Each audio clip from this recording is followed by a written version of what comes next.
Good morning, everybody. Another day and another press release from Southern Cross. Today, we're giving you an update on what's happening essentially around additional programs and additional rigs, additional geophysics, additional soils, as we both de-risk this project but continue to make it bigger. So the first piece of news is we've increased our diamond drill capacity.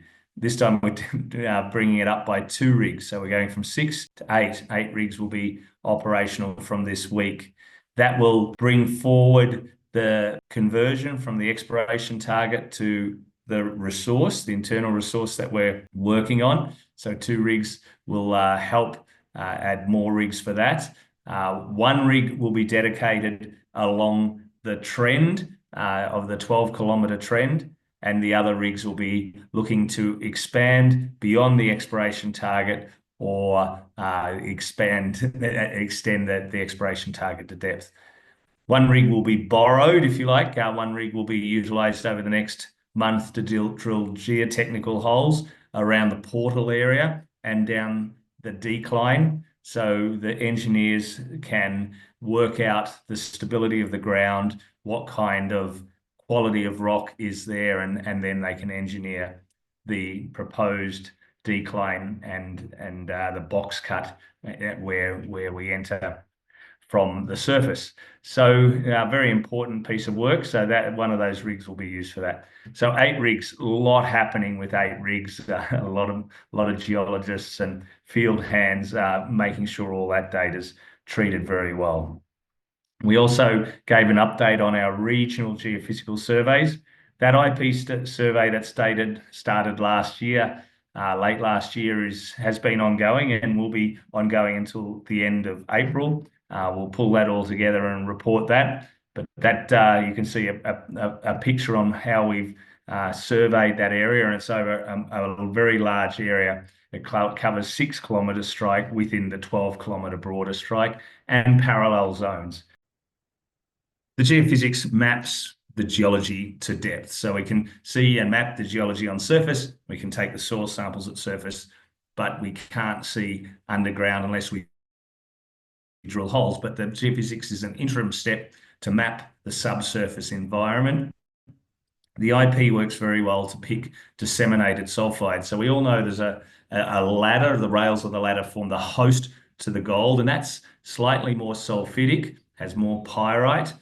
Some people know that as fool's gold, not like the real stuff behind me here.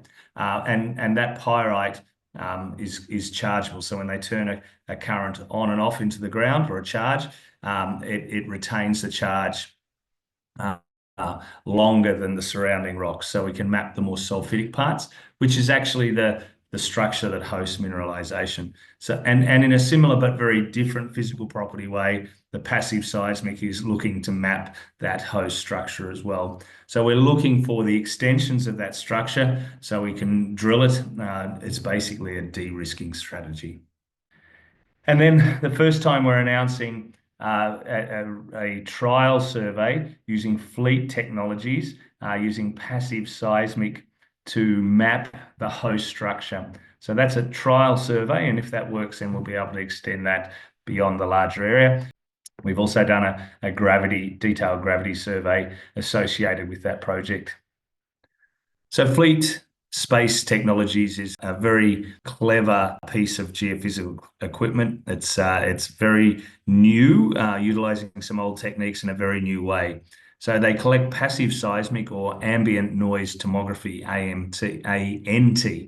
And what that does is pick natural vibrations of the Earth. The Earth's vibrating naturally through small earthquakes, through roads that are near us, even the drill rigs that make the noise. And that sends vibrations into the Earth. And with their special sensors that actually connect to satellites that Fleet have up in space that they've launched themselves, they can pick these vibrations, and those vibrations can determine the different rock types. And in this case, we are hoping to see that the host structure to the mineralisation can be distinguished from the rock outside of it, basically. So again, another method to support the IP, to support the soils, to support the geological mapping, so we can map that longer trend to a degree of accuracy so we can start drilling it along the 12 kilometres of strike extent.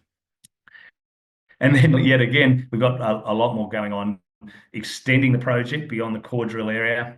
We're in the process of taking 2,200 soil samples. We're about halfway through that program now. We're using our own staff to take those soil programs between the busyness of everything else they're doing. So that will work in very well, tie in with the IP and the fleet passive seismic to help delineate further drill targets along the broader trend. And then one last piece of information that's a little off-piste is that we note that antimony ores and concentrates have been exempt from the US executive order on reciprocal tariffs. That just goes to the point that these are highly critical. It is a highly critical metal, and the products that are associated with it, especially in defense. And we have a very significant global project. So that just demonstrates the significance of Sunday Creek and the importance of antimony and the supply chain to the Western world beyond the US.